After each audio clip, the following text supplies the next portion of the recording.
Our classroom. आज से हम स्टार्ट कर रहे हैं ग्रुप एंड ड्रिंक्स। तो जैसा कि आप सभी को पता है कि जो ग्रुप एंड ड्रिंक्स हमारा मैथ है वो हमारा 5th सेमेस्टर में है, बी और बीएससी के लिए, है ना। तो ये हमारा बेसिकली 5th सेमेस्टर में आएगा। ओके, तो आज से हम स्टार्ट कर रहे हैं इसको। तो वैसे हमने बेसिकली पूरा रियल एनालिसिस कर लिया है। अगर आप लोगों ने वो रियल एनालिसिस वाली वीडियो नहीं देखी है तो आप एक बार ऊपर आइकन बटन पर क्लिक करो, आपको रियल की पूरी प्लेलिस्ट मिल जाएगी। वहां से आप देखना स्टार्ट कर सकते हो, है ना। वो भी साथ साथ में देखते रहना क्योंकि वो भी हमारा 5th सेमेस्टर में है। ओके, और साथ साथ में अभी हम न्यूमेरिकल एनालिसिस भी करेंगे, तो वो भी आप साथ साथ में देख सकते हैं। तो आज से हम स्टार्ट कर रहे हैं ग्रुप एंड ड्रिंक्स। तो पहला हमारा चैप्टर है ग्रुप एंड सब ग्रुप। ओके, तो ये चीज देखने से पहले कि ग्रुप होता क्या है, सब ग्रुप क्या होता है, इससे पहले हमें कुछ चीजें पता होनी चाहिए कि बाइनरी ऑपरेशन क्या होते हैं, और फिर उसके आगे भी कुछ कुछ प्रॉपर्टीज हमें देखनी है। ओके, तो जब भी ग्रुप की बात आती है ना, तो ग्रुप में क्या होता है, बेसिकली हमारे पास एक सेट होता है और एक ऑपरेशन होता है। तो अब उस ऑपरेशन पे हमें बात करनी है कि वो ऑपरेशन कैसा होता है। तो यूजुअली आपके पास दो टाइप के ऑपरेशन होते हैं। अगर आप ऑपरेशंस देखो तो एक होता है यूनरी ऑपरेशन और एक होता है बाइनरी। ओके, तो जो ये यूनरी ऑपरेशन होता है ना, इसमें क्या होता है कि आप सिर्फ क्या करते हो, एक ही एलिमेंट पे काम करते हो। मान लो जैसे कि साइन ऑपरेशन हो गया, ये एक टाइप का ऑपरेशन है, ठीक है। अब साइन ऑपरेशन का मतलब क्या है कि अगर मैंने 2 दिया आपको तो आपको सिर्फ इसका साइन चेक करना है। तो आप बता दोगे कि अगर आपने इसके ऊपर ये ऑपरेशन लगाया तो आप कहोगे कि इसका साइन पॉजिटिव है। ओके, और अगर आपने यही ऑपरेशन इसके ऊपर लगाया तो कह दोगे नेगेटिव है, इस तरह से। तो इसका मतलब ये है कि इस ऑपरेशन को करने के लिए आपको ना सिर्फ एक ही एलिमेंट की जरूरत है, एक से ज्यादा की नहीं, इसलिए इसको यूनिटरी ऑपरेशन बोलते हैं। सो बेसिकली जब जिसमें आपको एक की जरूरत पड़े तो उसको यूनिटरी बोलेंगे, जिसमें 2 की जरूरत पड़े उसको बाइनरी बोलेंगे। 2 से ज्यादा का यूज अभी हम आगे सीखेंगे, बट उसको बाइनरी की हेल्प से ही निकाल सकते हैं। ओके, तो यूनिटरी में क्या होगा, सिर्फ आपको एक ही एलिमेंट की जरूरत पड़ती है।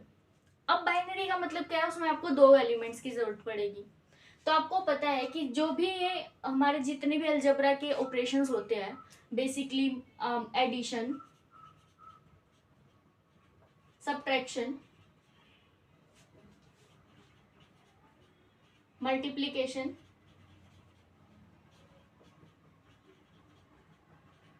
एंड डिवीजन, सबसे ज्यादा यूज होने वाले ऑपरेशन हमारे यही होते हैं। अब आप एक बात बताओ, मैंने सिर्फ आपको एक एलिमेंट दिया, तो क्या आप मुझे बता सकते हो कि एडिशन क्या होगा? नहीं ना। आप कहोगे कि कम से कम एक और तो बताओ कि किसके साथ ऐड करना है ना। तो ये जो सारे ऑपरेशंस है ना, ये सारे के सारे क्या है, बाइनरी ऑपरेशंस हैं। Okay, binary operation. तो इसमें क्या होगा, आपके पास कम से कम 2 एलिमेंट होने चाहिए, ए और बी, तब जाके आप ये ऑपरेशन लगा सकते हो। जैसे प्लस करोगे या फिर माइनस करोगे या फिर मल्टीप्लाई करोगे या फिर डिवाइड करोगे, है ना। तो कम से कम आपको 2 की जरूरत है, इसलिए इसको बाइनरी ऑपरेशन बोलते हैं क्योंकि 2 एलिमेंट्स के बीच में काम कर रहे हैं। ओके, तो ये तो अभी इसके नाम से ही पता चल गया कि बाइनरी का मतलब 2 एलिमेंट्स के बीच में कुछ तो ऑपरेशन लगेगा, वो हो गया। लेकिन एक चीज और खास बात होती है इसकी बाइनरी ऑपरेशन की, कि आप ये जो 2 एलिमेंट जहां जिस सेट से ले रहे हो ना, तो ऑपरेशन लगाने के बाद भी जो नया एलिमेंट आएगा वो भी उसी सेट से होना चाहिए। फॉर एग्जाम्पल मैं क्या कहना चाह रही हूँ, मान लो कि आपने लिया ए और बी किसी एक सेट से, कोई भी सेट हो सकता है एस। अब आपने जो ए प्लस बी किया है ना, वो भी एस में होना चाहिए, तब जाकर उसको हम क्या बोलते हैं, बाइनरी ऑपरेशन। सिर्फ 2 होने से काम नहीं चलेगा, इनका जो एडिशन होगा वो भी हमारा क्या होना चाहिए, उस सेट में जाना चाहिए, तभी उसको बाइनरी ऑपरेशन बोलेंगे, अदरवाइज नहीं बोल सकते। ओके, फॉर एग्जाम्पल मैं आप ले लो एस, आपका सेट ले लिया, सेट ऑफ नेचुरल नंबर्स।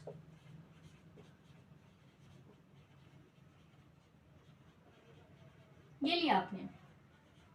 अब मुझे एक बात बताओ, कोई भी आपने 2 एलिमेंट्स लिए ए और बी जो कि आपके नेचुरल नंबर में से हैं, तो आप ए प्लस बी करोगे तो वो हमेशा ही नेचुरल नंबर आएगा ना। कोई भी दो नेचुरल नंबर लो, उनको ऐड करो, नेचुरल नंबर से अलग आ सकता है? नहीं आ सकता। इसका मतलब जो एडिशन है वो क्या है? Binary operation. बाइनरी ऑपरेशन किसके लिए? With respect to natural numbers, है ना। तो ये एडिशन है, एडिशन ऑपरेशन हमारा नेचुरल नंबर्स के लिए बाइनरी ऑपरेशन बन गया। ओके, बट आप मुझे एक बात बताओ, क्या सब्ट्रैक्शन बनेगा? इज इट ट्रू और नॉट? Question mark. कोई दो नेचुरल नंबर लो, क्या हमेशा ही नेचुरल नंबर आएंगे जब आप सब्ट्रैक्शन करोगे? जैसे कि आपने लिया 1 - 2, 1 भी नेचुरल नंबर है, 2 भी नेचुरल नंबर है, लेकिन जैसे हमने 1 - 2 किया तो -1 आया, जो कि हमारा नेचुरल नंबर नहीं है। सो दैट मीन्स जो हमारा सब्ट्रैक्शन है वो हमारा बाइनरी ऑपरेशन नहीं है, ये नहीं है। ओके, किसके लिए? नेचुरल नंबर्स के लिए। ओके, लेकिन अगर मैं सेट चेंज कर दूं, अगर मैं ये कहूं कि मान लो अब आपका जो सेट है वो इंटीजर्स है z, अब आप a - b करो तो हमेशा इंटीजर आएगा। कोई भी दो इंटीजर लो, उनकी सब्ट्रैक्शन कर दो, इंटीजर आएगी। तो इस वाले केस में हमारी जो सब्ट्रैक्शन है ना, वो हमारी बाइनरी ऑपरेशन बन गई। क्लियर? तो बाइनरी ऑपरेशन दो चीजों पे डिपेंड करेगा, एक तो आप ऑपरेशन कौन सा ले रहे हो, दूसरी बात आप सेट कौन सा ले रहे हो। क्योंकि देखो यहाँ पर भी सब्ट्रैक्शन था, यहाँ पर भी सब्ट्रैक्शन था, लेकिन जब नेचुरल नंबर ले रहे थे तब तो बाइनरी ऑपरेशन नहीं बना, बट जैसे ही आपने इंटीजर्स लिया वैसे ही ये बाइनरी ऑपरेशन बन गया। ठीक है, तो कोई आपसे पूछे ना कि मान लो सीधा सा क्वेश्चन पूछा, आपने बाइनरी ऑपरेशन की डेफिनेशन बताई उसको, और वो कहेगा कि सब्ट्रैक्शन बताओ बाइनरी ऑपरेशन होता है या नहीं होता, तो आपका पहला क्वेश्चन ये होना चाहिए कि सेट कौन सा है, तभी बता पाओगे। सिर्फ वो सब्ट्रैक्शन बोलेगा तो नहीं पता, क्योंकि नेचुरल नंबर के लिए नहीं है बट इंटीजर्स के लिए है, रियल्स के लिए भी है ना। इस तरह से आपको चीजों का ध्यान रखना है कि कौन सी चीज किस किस के लिए वैलिड है। तो जब भी बाइनरी ऑपरेशन की बात होगी, मैंने बताया कौन सी दो चीजें याद रखोगे, ऑपरेशन और सेट। ये दोनों चीजें अगर आपको दे दी तो आप बता सकते हो कि वो बाइनरी ऑपरेशन बनेगा या नहीं बनेगा। क्लियर? तो ये है। अभी डेफिनेशन लिखते हैं प्रॉपरली, एग्जाम्पल से तो आई थिंक क्लियर हो ही गया है। चलो तो देखो,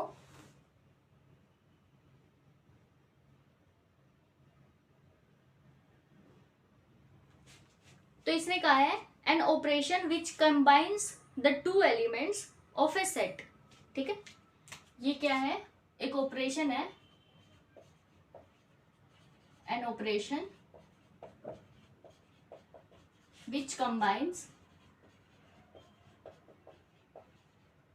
two elements of A set and give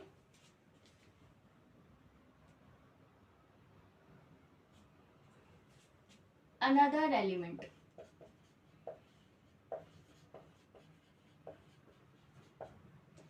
of the set। Okay, तो आपने यहाँ पर जो भी सेट लिया है उसी सेट का वो दूसरा मेंबर आ जाना चाहिए ऑपरेशन लगाने के बाद, तो उसको हम क्या बोलते हैं? Binary operation. क्लियर? ये डेफिनेशन है। ओके, उसके बाद इन्होंने जैसे एग्जांपल्स भी बताए हैं, क्या मैंने बताया अभी कि कौन सा बाइनरी ऑपरेशन होता है और कौन सा नहीं होता, है ना। तो दो चीजों का ध्यान रखेंगे, ऑपरेशन कौन सा दिया हुआ है प्लस सेट कौन सा दिया हुआ है। ओके, ये दो चीजें। उसके बाद आता है हमारे पास कंपोजिशन टेबल।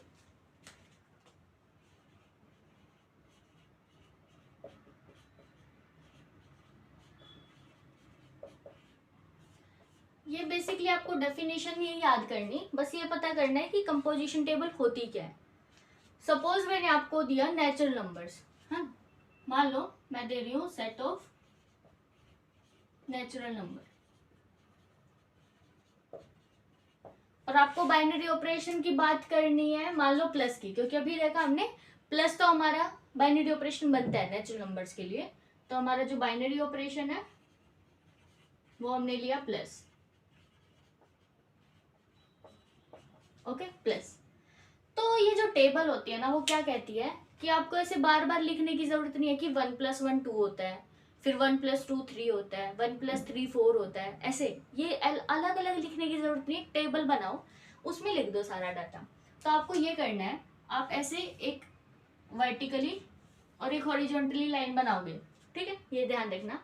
फिर यहाँ पर वही सेट लिखो और यहाँ पर भी वही सेट लिखो। जैसे अभी मेरा सेट है नेचुरल नंबर्स का, तो अभी हम लिखेंगे 1 2 3 4 5 6, ऐसे चलता रहेगा। अगर चाहिए तो फाइनाइट भी ले सकते हो, है ना, क्योंकि अगर मान लो क्वेश्चन में फाइनाइट है तो मान लो 7 तक के एलिमेंट दिए हैं तो 7 तक लिख देंगे। इधर भी ऐसे ही करेंगे 1 2 3 4 5 6 7, ऐसे चलेगा। और साइन सिंबल कौन सा है, ऑपरेशन कौन सा का है, प्लस का, तो प्लस इधर लिख देंगे।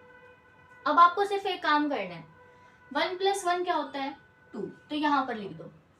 फिर इसको और इसको मिला के क्या आएगा, 2 और 1 3, 1 और 3 4, फिर 5 6 7 8, ठीक है। इसी तरह से इसमें 2+1 तो 3, यहाँ पर 2+2 4, 5 6 7 8 9, ऐसे चलता रहेगा।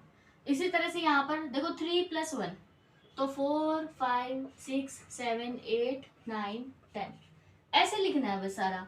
तो यहाँ पर आ जाएगा 5 6 7 8 और यहाँ पर 6 7 8 9 7 8 9 10 एंड नेक्स्ट इज 8 9 10 11 9 10 11 12 एंड इसी तरह से आगे करते रहेंगे, जैसे 10 11 12 13 और यहाँ पर 11 12 13 14। ओके, तो मान लो कि आपको सिर्फ इतना सेट दिया था 1 से लेके 7 तक, और आपको सबका निकालना था कि बाइनरी ऑपरेशन क्या आएगा, है ना। तो अलग अलग नहीं लिखना कि 1+1 ये, 1+7 ये, 7+3 ये, 3+7 ये, ऐसे नहीं लिखना। आप सिर्फ एक टेबल बनाओ और टेबल में क्या करना है, इसको इससे ऐड करके यहाँ पर लिखो, इसको इससे ऐड करके यहाँ पर लिखो, है ना। तो इस तरह से लिखोगे तो इसको बोलते हैं कंपोजिशन टेबल। कुछ भी हो सकता है सेट आपका, तो जो भी सेट हो उसके सारे एलिमेंट्स इधर लिखो, इधर भी लिखो, और जो ऑपरेशन बोला वो ऑपरेशन यूज करके सारे एलिमेंट्स लिख दो, उसको बोलते हैं कंपोजिशन टेबल। Okay, next. अब देखो, अब हमने दो चीजें पढ़ ली, बाइनरी ऑपरेशन क्या होता है, कंपोजिशन टेबल क्या होती है। अब हम ना कुछ ये देखेंगे प्रॉपर्टीज, या फिर कुछ टाइप के प्रॉपर्टीज ही बोल लो, तो कुछ प्रॉपर्टीज देखेंगे जिससे कि हम ग्रुप डिफाइन कर सके। अब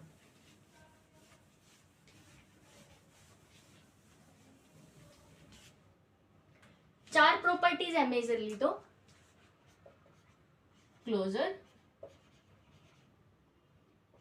एसोसिएटिव,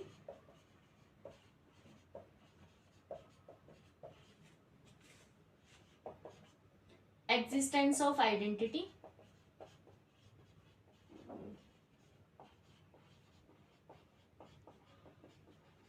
और फोर्थ है existence of inverse।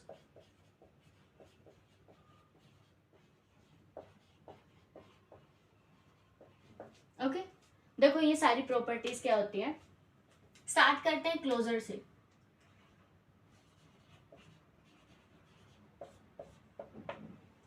देखो, क्लोजर प्रॉपर्टी का बेसिकली मतलब ये होता है कि जो आपके पास सेट है, मान लो स्टार्टिंग में मान के चलते हैं, लेट हमारे पास एक सेट है G which is non empty, ठीक है, एम्प्टी नहीं है। अब इस सेट पे बात करेंगे कि ये G के पास कौन सी प्रॉपर्टीज हैं। तो अगर मान लो इस G के पास एक बाइनरी ऑपरेशन है, बाइनरी ऑपरेशन का मतलब क्या है कि दो एलिमेंट लो, उन पर वो ऑपरेशन लगाओ, और फिर जो नया एलिमेंट आएगा वो भी उसी सेट में आना चाहिए। क्लोजर प्रॉपर्टी का मतलब भी बेसिकली वही होता है, एकदम इक्विवेलेंट। तो क्लोजर प्रॉपर्टी क्या कहती है, इफ आपके जो दो एलिमेंट G सेट में है, दिस इम्प्लाइज अगर आप A*B कर रहे हो तो वो भी आपका G में जाए, ठीक है, for all A and B belongs to G। इसका मतलब समझ आया ना, कि आपने कोई भी दो एलिमेंट लिए G के, इस सेट के आपने कोई भी दो एलिमेंट लिए, यहाँ पर जो ये मैंने स्टार लिया है ये स्टार हमारा क्या है, बाइनरी ऑपरेशन। क्योंकि स्टार का मतलब मैंने इसलिए लिखा क्योंकि स्टार की जगह प्लस भी हो सकता है, माइनस भी, मल्टीप्लाई भी, डिवीजन भी, कुछ और ऑपरेशन भी। तो इन वेरी जनरल वे हम ये स्टार लिख के चलेंगे, ठीक है। तो क्लोजर प्रॉपर्टी बेसिकली आपको ये कहती है कि वो बाइनरी ऑपरेशन होना चाहिए। तो कोई भी दो एलिमेंट लो जी के, तो अगर आप उन पर वो ऑपरेशन लगाओगे, जो नया एलिमेंट आएगा ना वो भी जी में जाना चाहिए। ओके, तो ये हमारी फर्स्ट प्रॉपर्टी है, closure property. Second, associative property.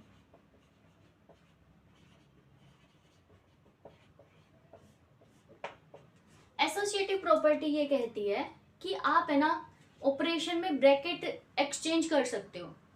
तो अगर आप ए स्टार बी निकालो और फिर स्टार सी करो तो इक्वल आना चाहिए A star B star C के, for all A B C belongs to G. इस जी से बाहर कुछ नहीं जाना चाहिए, ठीक है। ए बी सी हमने जो तीनों एलिमेंट लिए वो किस में से लिए, जी सेट में से। अब हम क्या कह रहे हैं कि ये जो ऑपरेशन हम लगा रहे हैं ना ये ट्रू होना चाहिए। तो इसका मतलब क्या हुआ, मान लो मैंने दिया आपको स्टार सब्ट्रैक्शन, सपोज, ओके। अब ये बाइनरी ऑपरेशन होना चाहिए पहली बात तो मान लो कि जी अपना है इंटीजर्स। अभी देखा था ना, इंटीजर्स के लिए सब्ट्रैक्शन हमारा बाइनरी ऑपरेशन बन जाता है। अब एक बात देखो, क्या ये एसोसिएटिव प्रॉपर्टी होल्ड हो रही है या नहीं हो रही। ए बी सी कुछ भी लो, ए लिया 1, बी लिया 2 और सी लिया 3।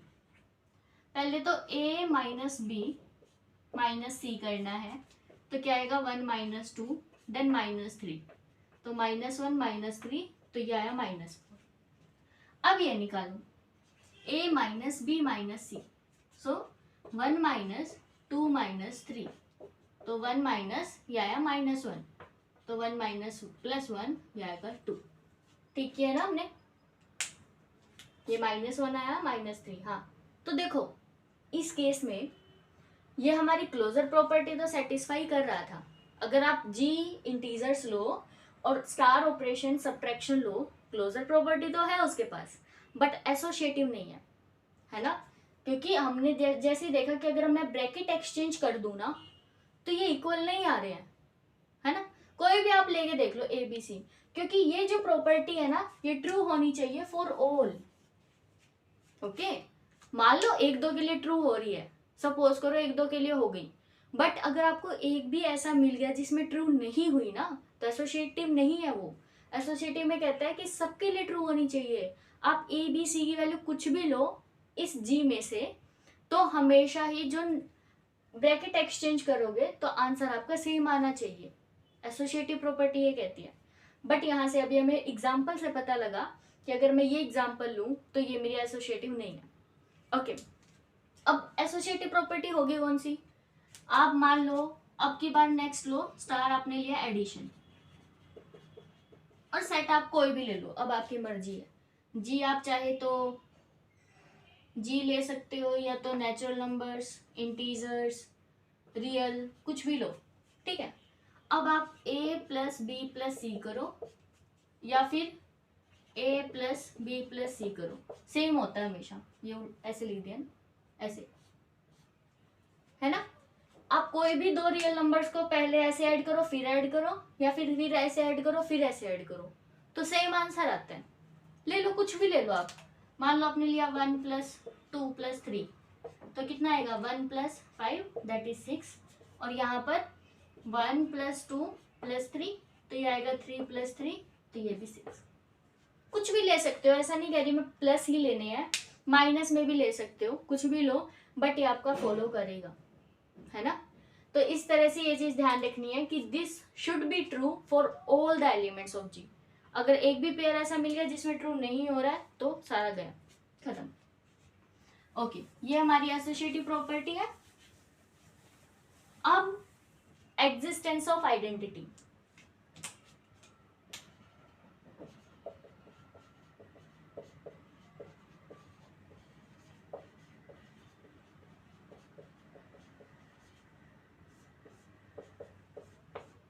देखो, एग्जिस्टेंस ऑफ ऑफ आइडेंटिटी में क्या कहता है कि there exist some E belongs to G such that कि ए स्टार ई करो या फिर ई स्टार ए करो, आना चाहिए A for all A belongs to G. तो ये वैसे तो डेफिनेशन देखो ये है कि आपको ना एक एलिमेंट जी में ऐसा मिलना चाहिए कि आप कोई दूसरा एलिमेंट कुछ भी लो, मान लो ये आपका जी है, ये है आपका जी सेट, ओके, और ये है आपका ई। अब इस ई को छोड़ के बाकी जितने भी एलिमेंट है ना, ये हमारे जितने भी एलिमेंट है दूसरे, इनके साथ अगर मैं ऑपरेशन लगाऊं इसका ए स्टार ई करूं या ई स्टार ए करूं, तो हमेशा ही ए आना चाहिए। मतलब अगर मैंने इसके साथ किया ऑपरेशन तो ये आ जाए, इसका इसके साथ ऑपरेशन किया तो ये आ जाए, इसका इसके साथ ऑपरेशन किया तो ये आ जाए। अगर मुझे ऐसा एलिमेंट ई मिल गया तो मैं कहूंगी हाँ मेरे पास आइडेंटिटी की एग्जिस्टेंस है, अगर नहीं मिला तो नहीं है। ओके, तो इट डिपेंड्स अपॉन आपका ऑपरेशन क्या है और आपका सेट क्या है। फॉर एग्जाम्पल अभी मान लो कि जी है आपका नेचुरल नंबर और ऑपरेशन आपका एडिशन। ओके, हमें इतना पता है कि नेचुरल नंबर्स के लिए एडिशन आपका बाइनरी ऑपरेशन बनता है। ये वाली प्रॉपर्टी भी होल्ड कर दी, ये वाली भी करेगा। अभी देखा ना हमने कि ये तो है ही, और एसोसिएटिव भी होल्ड कर दी थी नेचुरल नंबर्स ने with respect to addition. But एक चीज देखो, ए प्लस ई करो और ई प्लस ए करो तो हमेशा ही ए आना चाहिए for all A belongs to natural number. आप मुझे एक बात बताओ, कोई भी एक ए लिया, कोई भी नंबर लो, रियल नंबर, उसमें आप कुछ ऐड कर रहे हो बट वो वापस से वही एलिमेंट आ जाना चाहिए। हाँ, तो कौन सा ये हो सकता है? आप कोई भी एक रियल नंबर ले रहे हो, उसमें कुछ ऐड कर रहे हो बट ऐड करने पे वही एलिमेंट आ जाए, इसका मतलब ये एलिमेंट जीरो होना चाहिए ना, क्योंकि जब ए में जीरो ऐड करेंगे तभी तो ए आएगा। अगर कुछ भी नॉन जीरो ऐड किया, चाहे प्लस ऐड करो या माइनस ऐड करो, फिर तो ए नहीं आएगा ना। तो इसका मतलब ये है कि एडिशन जब भी आप लोगे तो हमेशा जो आइडेंटिटी होती है वो जीरो होती है, ठीक है। तो zero is the identity with respect to addition always. But मुझे एक बात बताओ, क्या ये जो मैंने एलिमेंट लिखा है क्या ये नेचुरल नंबर्स में है? नहीं है ना।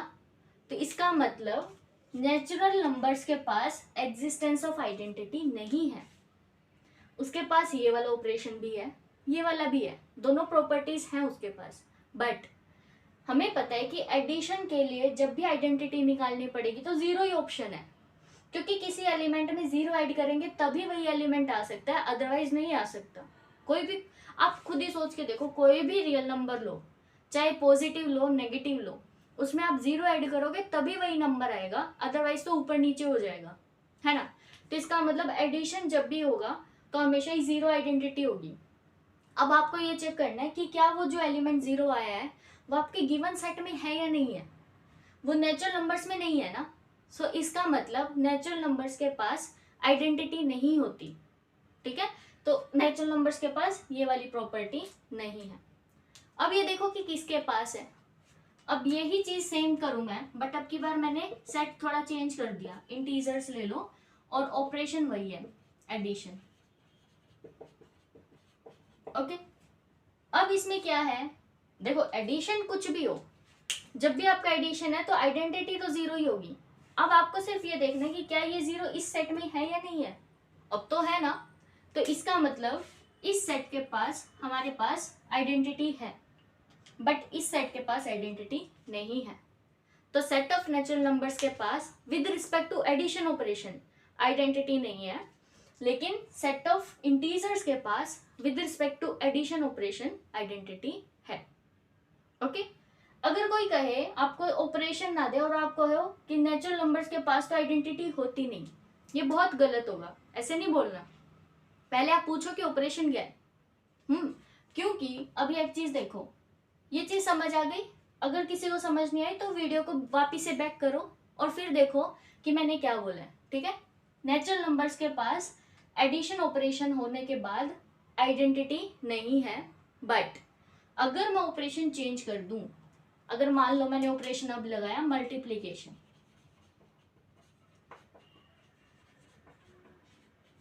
ओके, तो यहाँ पर अब मल्टीप्लीकेशन की बात आएगी। यहाँ पर ए इंटू ई या फिर E into A is equal to A होना चाहिए for all A belongs to natural numbers, ठीक है। अब एक बात बताओ, आराम से पॉज लो, वीडियो को पॉज करो, खुद एक बार एक चीज सोचो कि ऐसा कौन सा नंबर है जिसको मैं किसी भी नंबर से मल्टीप्लाई करूं तो वो नंबर आ जाए।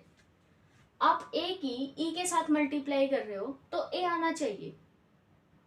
कौन सा ऑपरेशन है वो? 1। आप 1 की किसी भी नंबर से मल्टीप्लाई कर लो, वही नंबर आएगा, है ना। आपने 1 की 2 से की तो 2 आएगा, 1 की 4 से की 4 आएगा, -4 से की -4 आएगा। सो दैट मीन्स 1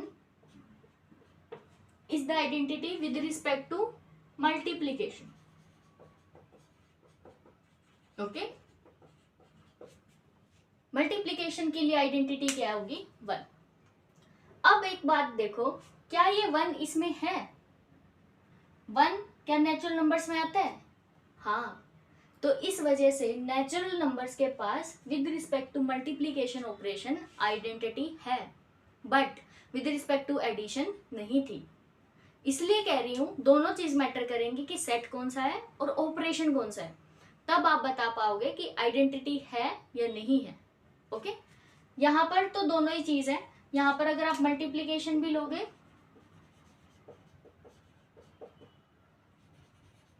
अगर आपने मल्टीप्लीकेशन भी ली तो इंटीजर के पास 0 भी था और 1 भी है ना।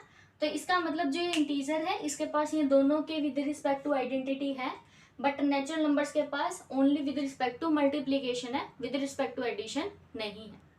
तो ये चीज थोड़ा ध्यान देना। Okay, now the next property is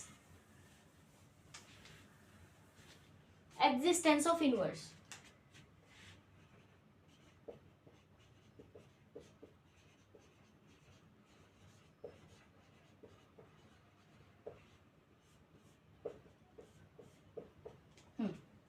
अब इनवर्स की बात तब कर सकते हैं जब आपके पास आइडेंटिटी हो। अगर आइडेंटिटी नहीं है ना तो इनवर्स की बात ही नहीं कर सकते। ओके, तो इनवर्स में क्या कहते हैं कि for every A belongs to G there exist an element, कुछ भी एलिमेंट हो सकता है, उसको मैं ए इनवर्स ऐसे लिख रही हूं। इसका मतलब ये मत मानना 1/a, नहीं नहीं, बिल्कुल भी नहीं। बस इसका नाम है ए इनवर्स, तो इसको इस तरह से लिखा जाता है। इसको कुछ भी बी मान लो, अभी रुको, इसको एक बार बी मान के चलो, ठीक है। ऐसे there exist an element B such that कि ए ऑपरेशन बी करूं या बी ऑपरेशन ए करूं तो आइडेंटिटी आना चाहिए। बस क्या कह रहे हैं ये ऐसे कह रहे हैं कि अगर आप मुझे कोई भी देखो इसमें ई का यूज हो रहा है, तो ई का मतलब आइडेंटिटी, तो पहली बात तो आइडेंटिटी होनी चाहिए, तब जाके इस प्रॉपर्टी की बात होगी। तो इसका मतलब उसकी तो बात ही नहीं करेंगे, set of natural number with respect to addition, उसके पास तो आइडेंटिटी नहीं थी, तो इस प्रॉपर्टी की तो बात ही नहीं होगी। बात किसकी होगी? या तो नेचुरल नंबर्स के साथ मल्टीप्लीकेशन, या फिर इंटीजर्स के साथ मल्टीप्लीकेशन एडिशन, रियल नंबर्स के पास मल्टीप्लीकेशन एडिशन, है ना, क्योंकि ये सारे के सारे इन सब के पास आइडेंटिटी है। ओके, फिर हम बात कर सकते हैं इसकी। ये क्या कह रहे हैं कि अगर आप कोई भी जी का एलिमेंट लो तो एक ऐसा एलिमेंट बी आना चाहिए कि बी की ए के साथ ऑपरेशन करो ना तो ई आ जाए। फॉर एग्जाम्पल आपने यही लिया, आपने सेट ऑफ नेचुरल नंबर लिया और आपका जो ई है, ई का मतलब आइडेंटिटी 1 होता है ना। तो जब जी आपका नेचुरल नंबर है और स्टार ऑपरेशन है हमारा मल्टीप्लीकेशन, तो ई हमारा 1 होगा। तो आप ए स्टार, स्टार का मतलब multiply, B is equal to B into A is equal to 1 आना चाहिए।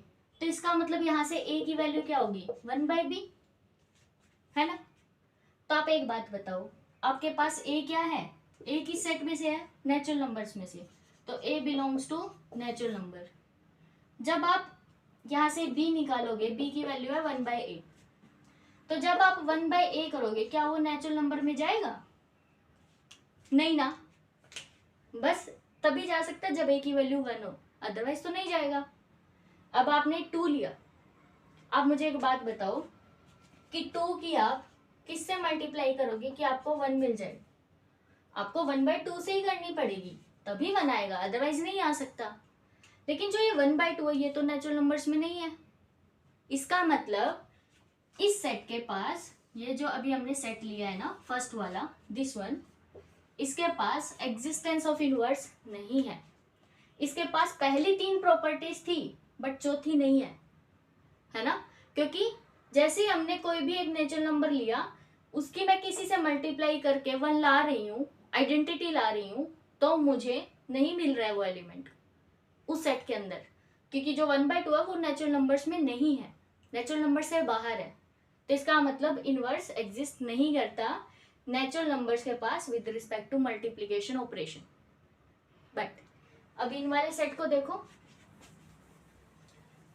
इंटीजर्स के पास भी नहीं करेगा ना, क्योंकि अगर कोई भी इंटीजर ले रहे हो, ये 2 इंटीजर है, जब आपने 1/2 किया क्या वो इंटीजर है? नहीं है। तो इस सेट के पास भी इनवर्स नहीं है, इस सेट के पास भी इनवर्स नहीं है, ठीक है, विद रिस्पेक्ट टू मल्टीप्लिकेशन। सिर्फ मल्टीप्लिकेशन की बात हुई है। एडिशन के विद रिस्पेक्ट टू देखो, a प्लस बी और b प्लस a करने के बाद एडिशन में आइडेंटिटी 0 थी, मल्टीप्लिकेशन में आइडेंटिटी 1 थी, तो यहाँ पर 0 आएगा। ओके, तो अब यहाँ से b की वैल्यू क्या आएगी? -a। अब आप एक बात बताओ, जब भी आपका a बिलोंग्स टू इंटीजर है तो -a भी तो इंटीजर ही आएगा, है ना? आप ये कह रहे हो कि 2 + b करूं या b + 2 करूं तो 0 आना चाहिए, तो b की वैल्यू क्या आई? -2, और -2 तो इंटीजर्स में है। इसका मतलब इंटीजर्स के पास विद रिस्पेक्ट टू मल्टीप्लिकेशन तो इनवर्स नहीं मिला, but with respect to addition मिल गया। ओके, तो इंटीजर्स में इसके with respect to operation inverse नहीं था, but with respect to addition inverse है, क्योंकि आप जब भी नेगेटिव करते हो इंटीजर का तो वो भी इंटीजर ही आता है। ओके, अब ये आपके लिए होमवर्क है कि रियल के लिए चेक करो कि मल्टीप्लाई और एडिशन के लिए इनवर्स है या नहीं है। और ये चीज ध्यान रखना, जब मल्टीप्लाई लोगे तो e की वैल्यू 1 आएगी, और जब एडिशन लोगे तो e का मतलब आइडेंटिटी वो 0 आएगा। ये चीज ध्यान रखनी है। ओके, तो आई होप आप सभी को ये सारी प्रॉपर्टीज समझ आई होंगी। ये बिल्कुल बेसिक प्रॉपर्टीज है जिससे कि हम ग्रुप डिफाइन कर सकते हैं। तो अभी आप अपनी तरफ से अलग अलग सेट लेके देखो, set of even integers, set of odd integers, आपके पास और भी ऑपरेशंस है ना, माइनस और डिवीजन वाले, वो लेके देखो और फिर चेक करो खुद से कि कौन सी प्रॉपर्टीज कब कब सेटिस्फाई हो रही हैं और कब कब नहीं हो रही। प्रैक्टिस करो इसकी। ओके, तो जो नेक्स्ट वीडियो आएगी हम इन प्रॉपर्टीज का यूज करके हम ये देखेंगे कि ग्रुप क्या होता है और ग्रुप को कैसे डिफाइन करते हैं। ओके, ग्रुप से जस्ट पहले हम 1-2 चीज और देखेंगे कि जिनके पास ये चारों प्रॉपर्टी ना होके कोई 1-2 प्रॉपर्टी है तो उसको क्या बोलते हैं। अभी बता दूं, जिसके पास ये चारों प्रॉपर्टी होंगी ना, ये वाली चारों, उसको तो ग्रुप बोल देंगे। ये तो अभी मैंने ही बता दिया, क्योंकि चारों प्रॉपर्टी समझ आ गई। तो ग्रुप की डेफिनेशन यही है कि एक सेट जिसके पास एक ऑपरेशन हो और उस ऑपरेशन के विद रिस्पेक्ट वो चारों प्रॉपर्टीज को सेटिस्फाई कर दे, वो आपका ग्रुप बन जाएगा। बट कुछ ऐसी भी चीज होती हैं जिनके पास 1-2 ही प्रॉपर्टीज होती है और उनको भी कुछ नाम दिया जाता है। ओके, वो सभी हम नेक्स्ट वीडियो में पढ़ेंगे। तो आज के लिए इतना ही। बताना कोई भी डाउट हो कमेंट बॉक्स में भी लिख सकते हो, टेलीग्राम ग्रुप में